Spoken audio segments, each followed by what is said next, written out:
Bismillahirrahmanirrahim. Alhamdulillahi rabbil alamin wassalatu wassalamu ala rasulillahi wa ba'd.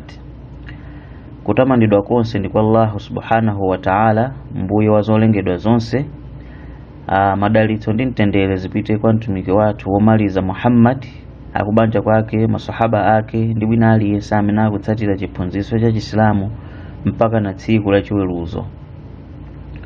Tili mu juzu 15. Ndipo tikhoza kunena pano kuti insha Allah ta'ala ndiye kuti tatsala ndi majuzu 15 enaso. Fachona kuti mu Qur'ani muli majuzu 30 kapena kuti magawo 30, ndiye ife tikuyendera gawo la nambala 15. Lelo lino tiyang'ana makamaka nkhani zimene zikupezeka kapena kuti mawu amene Allah subhanahu wa ta'ala akutiuza mu suratul Isra.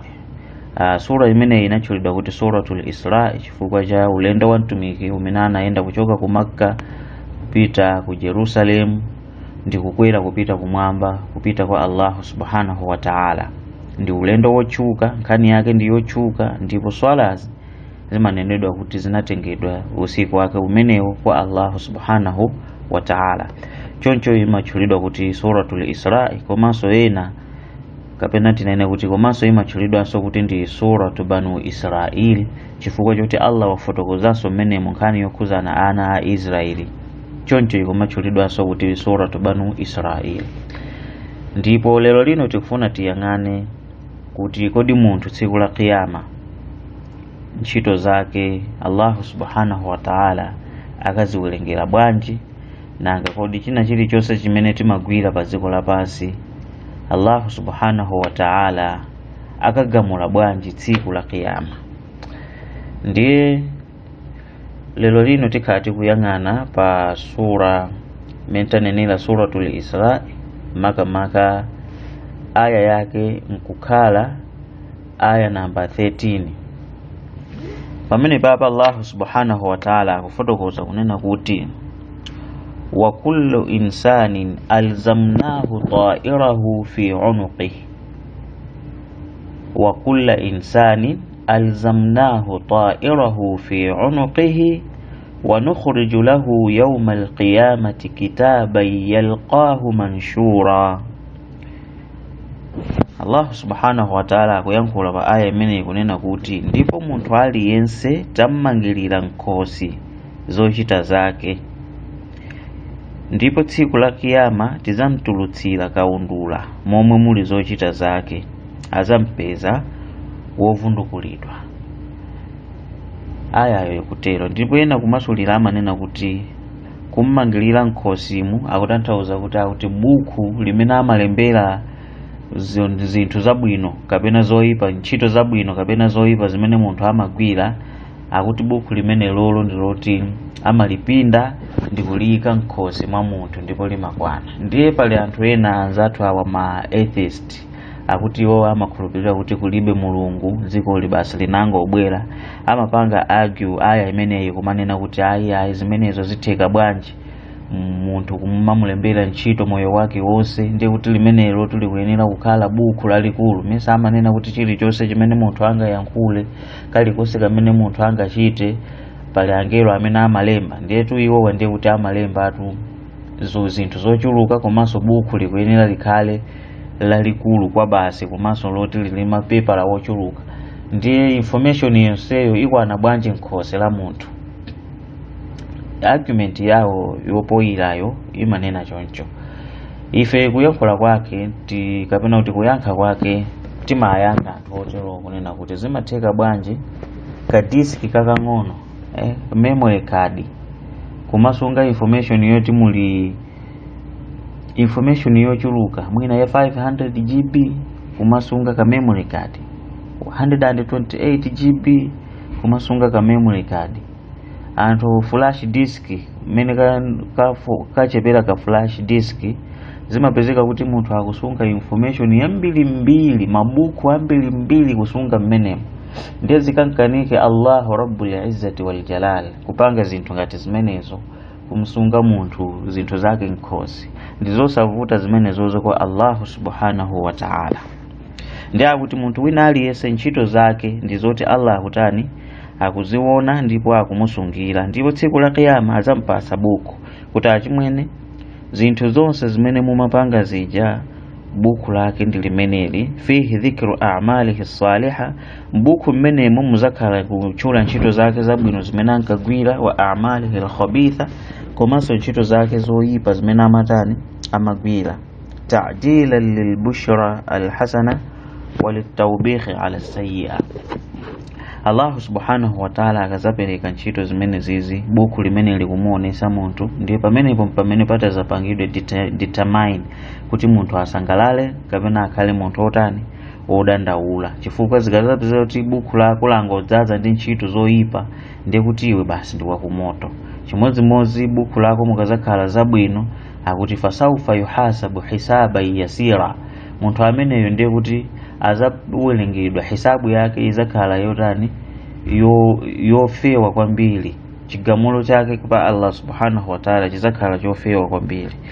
Akuti zanenedwa kuti iqra kitabak, pa aya tsopano namba 14, iqra kitabak, welenga buku lako, yani yaqra dhalika alkitabu man kana qari'an wa man lam yakun qari'a.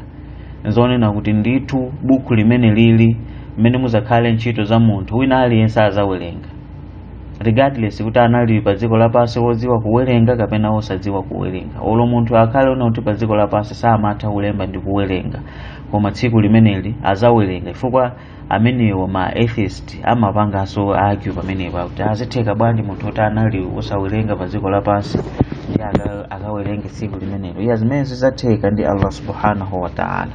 Akuti Allah azamuza ku munthu kuti iqra kitabak kafa binafsika alyawma alayka hasiba, kuti ndithu welenga kaundula wako, yani kaundula wako kupyolera mphamvu za Allah subhanahu wa ta'ala, ndipo mzimu wako ukwanira lero kutani kuziwerengera. Ukangoona wekha uziwa kuti inetu apa ndiye kuti basi wakumoto, ukaonanso wekha udziwa kuti ina apa patu ndiye basi wakuti wakujanna umenewo, zakwanira zimene zozo kukhala umboni wako tsiku la lero. Mene momu ndi mmene Allah subhanahu wa ta'ala azagamulire ntchito za anthu zimene amagwira pa dziko lapansi, kuti kullu insani yastati'u bin nadhari fi dhalika alkitab, kuti munthu wina aliyense azatha kuona ndithu mu chibuku chimenecho, an ya'rifa an-natija wa yahsabuha, ndipo azadziwa mentanenera kuti marizatsi ake ndi akuti ineyo nandi mmene andilembera mbuku mmene ntchito zimene ndimagwira ine ndiye kuti apa ndi kukalowa basi. Wala yahtaju ila man ya'nihi fi man yu'inuhu fi dhalika, ndipo sipaza sowekeranso kuti wina akazi muthandizira kuti waona apa zimene alemba apa utanthauza zakuti iya munthu akuti buku limenelo lizakhala very clear kwa wina aliyense azawerenga bwinobwino, zonse zizakhala wadhi zomveka kuti wotsikula kuti unapanga zakuti mwakuti wapeza machimo akuti zimene zozo akutiuza ndi Allah subhanahu wa ta'ala, ndipo zatani zachitika. Ndiye Allah subhanahu wa ta'ala akupitilira kunena kuti pa aya 15 kunena kuti man ihtada fa innama yahtadi li nafsi, amene wawongoka potsatira njira yachoonadi ndiye kuti ameneyo wazipindulira yekha. Wa man dhalla fa innama yadhillu alaiha, ndipo amene wapotoka kunjira yachoonadi wadzitaya iye mwini. Wala taziru waziratu wizra ukhra, ndipo msezi wosenza machimo sazasenza mtolo wa machimo awina, yani aliyense pa tsiku limenelo azapanga concentrate za machimo ake basi. Ngakhale lero lino anthu akumatha kulolera kusochera chifukwa cha gulu, ananga kunomesa anthu osamapanga zimene zozo ndiye ine ndekha ndisamapanga. You see, kulolera munthu kuti basi asochere ati chifukwa likupanga ndi gulu. Koma chita Allah subhanahu wa ta'ala akutiuza apa kuti aliyense ali ndi kamba wake amene azatenga pa tsiku limenelo. Kulibe zona kuti ineyo basi machimo ndimapanga ndi wakuti ndiye tigawana. Iyayi, proof yake ndiyo kuti aliyense akamwalira m'manda amagona pa yekha, aliyense m'manda amagona yekha, mini kuti aliyense ntchito zake ndi yekha amene azasenza popita kwa Allah subhanahu wa ta'ala sipazakhala kusenzerana machimo. Ndi chifukwa chani lero lino tikumapezeka kuti tikumapanga zinthu ati potengera majority ngakhale zinthuzo zili za batil zabodza zinthu za ukufuru. Ndi akupitiriza Allah subhanahu wa ta'ala kuna kuti wama kunna mu'adhibina hatta nab'atha rasula, kuna kuti ndipo ife siwolanga zolengedwa kufikira titatumiza mtumiki kuti aziziwitse choonadi, zikakana ndi pamene timazilanga. Imene ndi aya imene tisilizire tsiku la lero, aya namba 15. Komano mafuna titambasule pang'ono pa zimene Allah subhanahu wa ta'ala wafotokoza pamenepa kunena kuti manihtada fa innama yahtadi li nafsi, kuti munthu amene waongoka ndi kuti ameneyo waongoka mwa iye yekha kapena kuti wapindula yekha. Komanso amene wasochera ndiye kuti nayenso wasochera yekha, ndipo palibe kuseza mtolo wa machimo awina aliyense azatenga zake. Ndipo akunena kuti wama kunna mu'adhibina hatta nab'atha rasula, kunena kuti ndithu ifeyo sitiliwolanga mpaka na chani, mpaka na titatumiza atumiki komanso aneneri amene amabwera ndi kuwalangiza anthu aja kunena kuti mukuyenera kupanga izi ndi cholinga chonena kuti mutani mukalowe ku janna. Pamenepo pamakambidwa nkhani zambiri, ndipo mene tanenera kuti palibe chilango chimene Allah subhanahu wa ta'ala amapereka mpaka na atatumiza mtumiki. Ndipo Allah subhanahu wa ta'ala akuyankhula zimene zizi kutiuza ifeyo kufuna kutisimikizira kuti Allah subhanahu wa ta'ala ndi munthu wachilungamo, very just, alibe kupondereza kwina kulikonse, chifukwa chonena kuti sangamulange munthu wina aliyense ngati munthuyo sana khulupirira, kapena tinene kuti ngati munthuyo sana muzere mtumiki kapena womulangiza kunena kuti zimene mukupangazi mukalowa ku moto wa jahannam. Nkhani yayikulu apapo mwachidule ndi nkhani ya anthu amene ali a fitra kapena kuti natural state of human being. Akamanena kuti alfitra ndiye kuti chilengedwe cha munthu mmene chimayenera kukhalira muchilengedwe, kapena kuti fitra ya munthu wina aliyense, kapena kuti state of nature ya munthu wina aliyense ndiyona kuti akuyenera kumpembeza Allah subhanahu wa ta'ala. Wama khalaqtul jinna wal insa illa liya'budun, sitidalenge ziwanda komanso anthu pokhapokha kuti akhale otani wompembeza Allah subhanahu wa ta'ala. Ndiye pa chifukwa chimene chocho ndizonena kuti ngati munthu akumwalira mu state imene iyi, kodi Allah subhanahu wa ta'ala akamulanga munthu kumwalira mu state kapena mu situation yena kuti palibe mneneri wina aliyense amene wamuzera kuzamulalikira zokhuzana ndi Allah subhanahu wa ta'ala?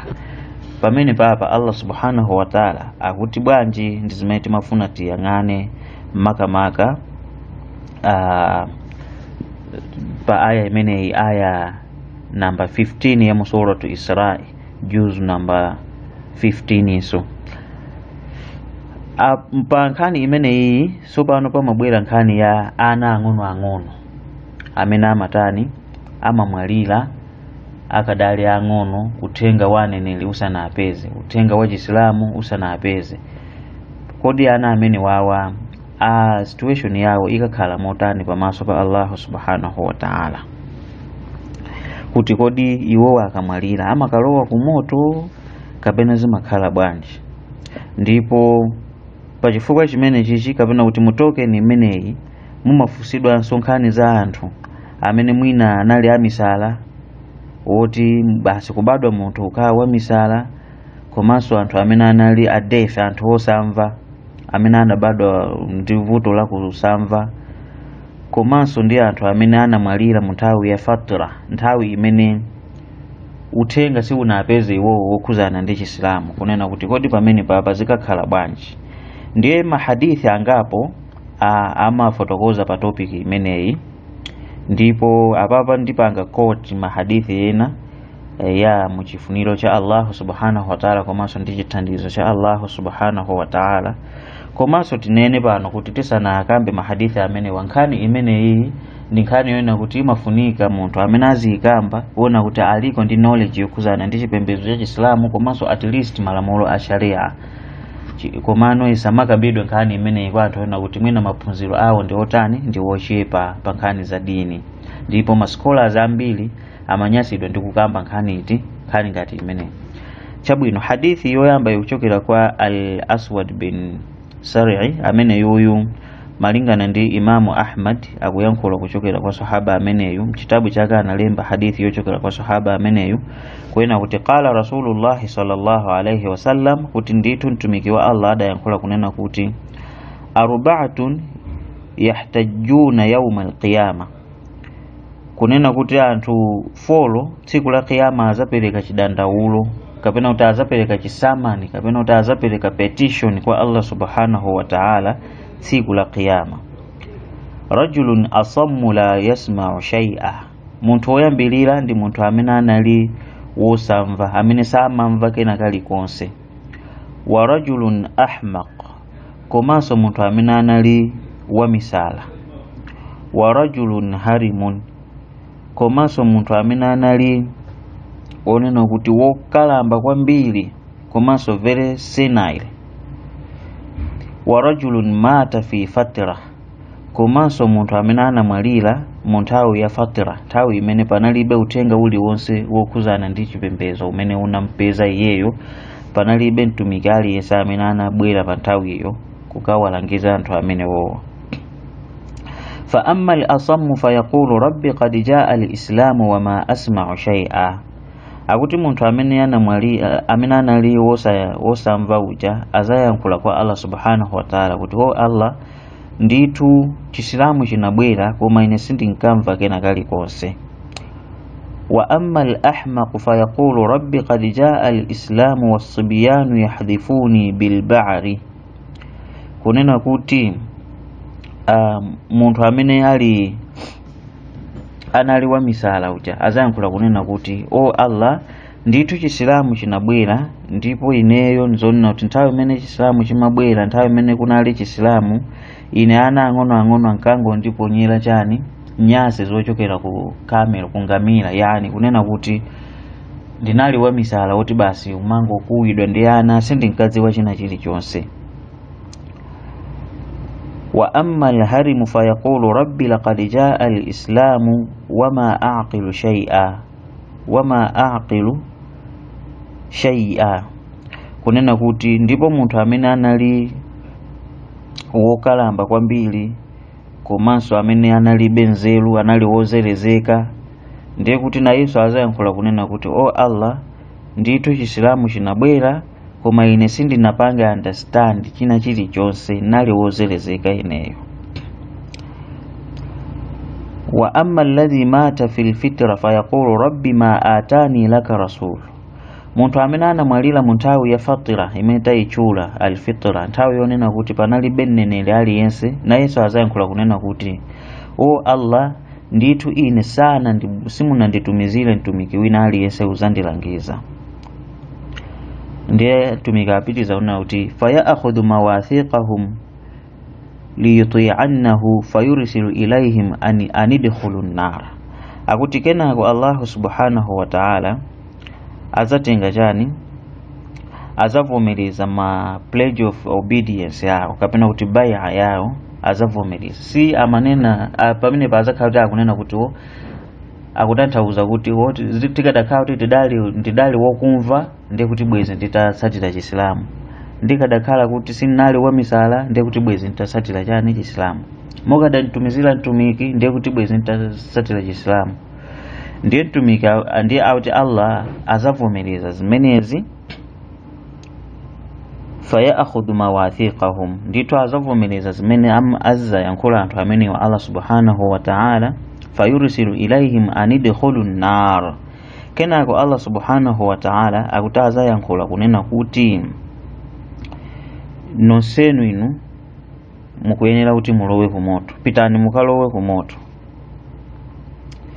Ndiye akuti fawalladhi nafsu muhammadin biyadihi law dakhaluha lakanat alayhim bardan wa salama, kunena kuti mtumiki akuyankhula kuti wallahi ndikulumbira ineyo kwa amene mzimu wanga uli m'manja mwake, yani kulumbira kumene amalumbira mtumiki kwena kuti lau dakhaluha, kuti iwowo akanati alowe kumotoko nthawi imene auzidwa ndi Allah subhanahu wa ta'ala kuti lowani kumoto, lakanat alaihim bardan wa salama, akuti moto ukanakhala wozizira kwambiri kwa iwowo komanso wachani wamtendere, yani akanati alowe kumotoko sakanapya ndipo akanapezako chani mtendere.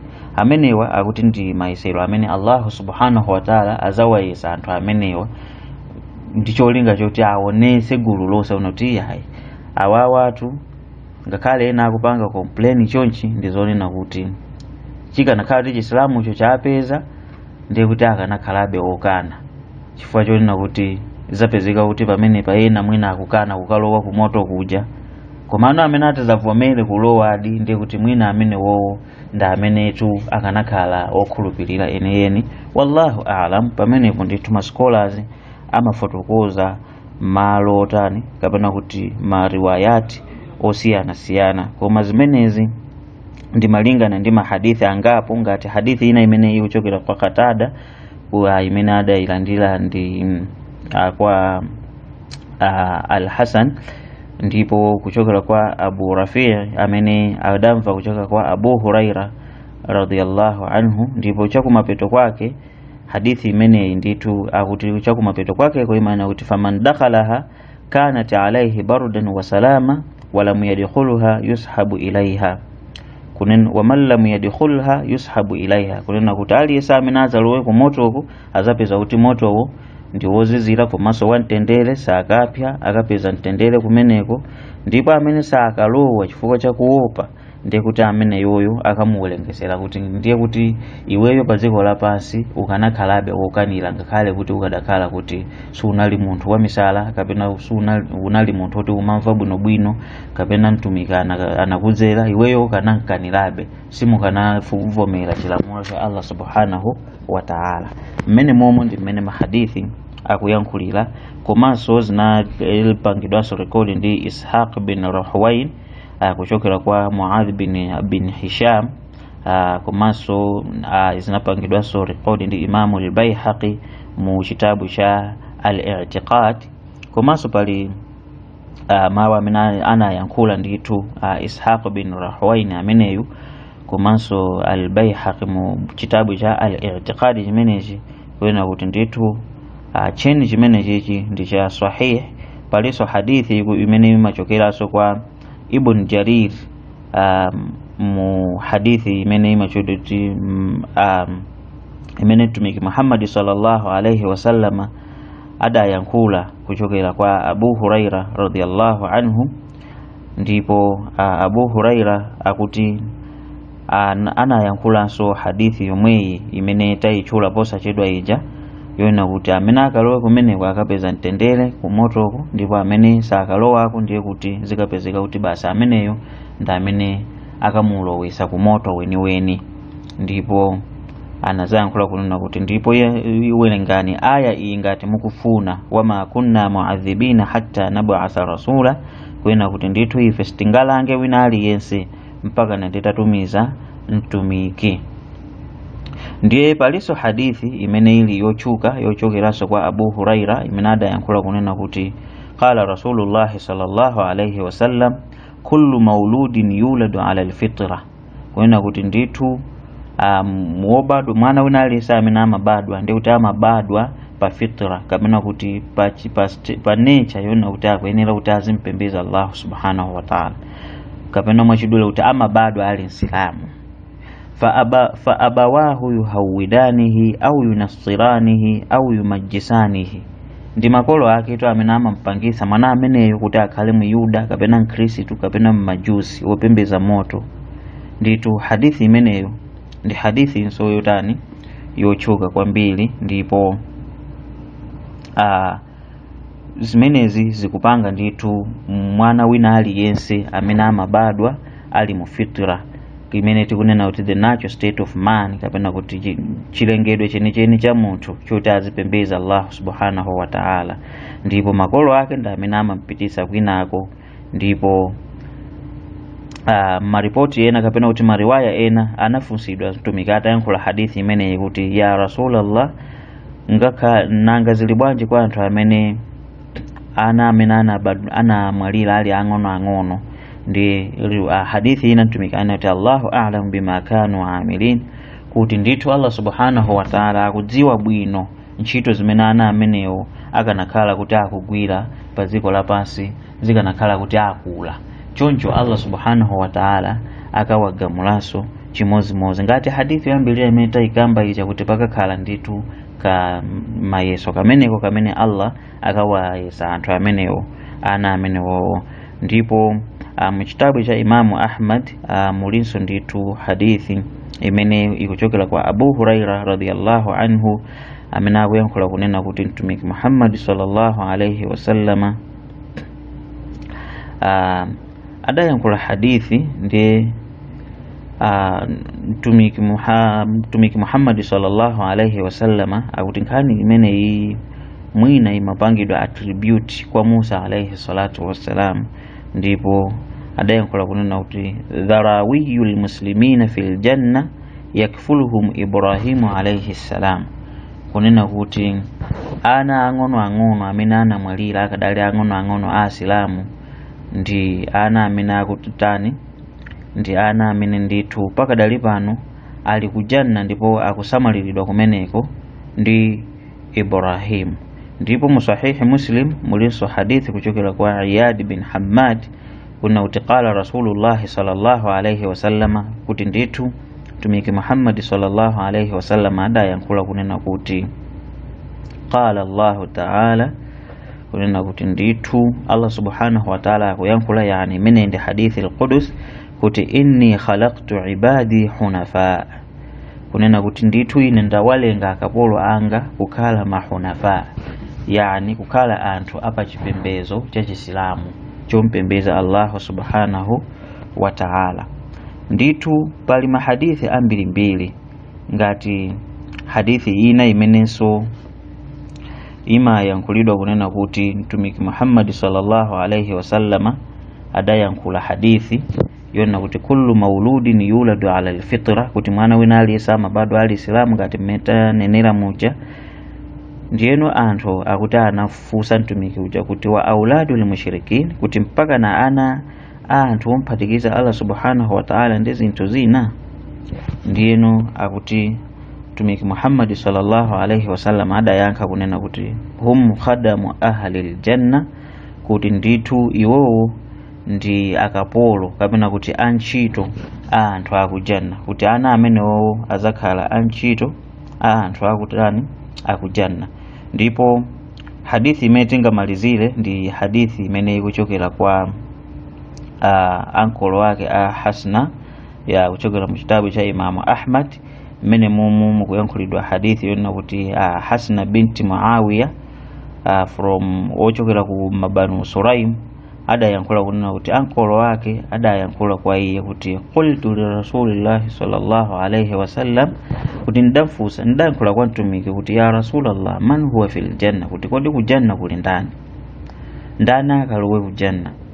Ndiye mtumiki ati adayankhula faqala an-nabiy, ndiye mtumiki adati an-nabiyyu fil janna, kuti azitumiki ali kujanna, washahidu fil janna, anthu amene amafera kunkhondo munjira ya Allah subhanahu wa ta'ala ali kujanna, wal mauludu fil janna, komanso ana amene amamwalira ali ang'ono ali kujanna, wal wabidu fil janna, komanso ana amene amakwiliridwa akadali ang'ono, ana achitsikana amene ankakwiliridwa akadali amoyo nthawi ya chijahiliya ku Makka, ana amene wali kuti ali kujanna. Ndiye naso pamene amapanga include ana mwina amene akumapedwa through abortion, kuti nawonso ali kuti ali kujanna.